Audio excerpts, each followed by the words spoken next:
Assalamualaikum, selamat pagi-pagi. Ya, hari ini kita bersiaran lagi katanya. Di tempat pasir. Wah, cuaca cantik, warna hitam tengah malam.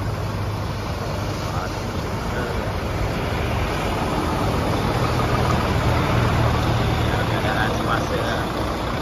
Keadaan semasa suasana bekerja katanya.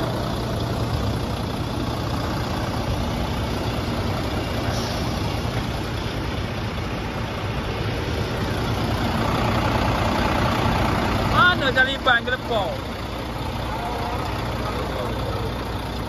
Tunggulah orang. Aku tak boleh keluar lagi. Orang apa yang keluar ya? Taliban. Buat ke depan dia. Nanti dia payah juga. Dia nak keluar. Nanti dia keluar. Dia selok sangat. Jangan isi sulit. Baik isi.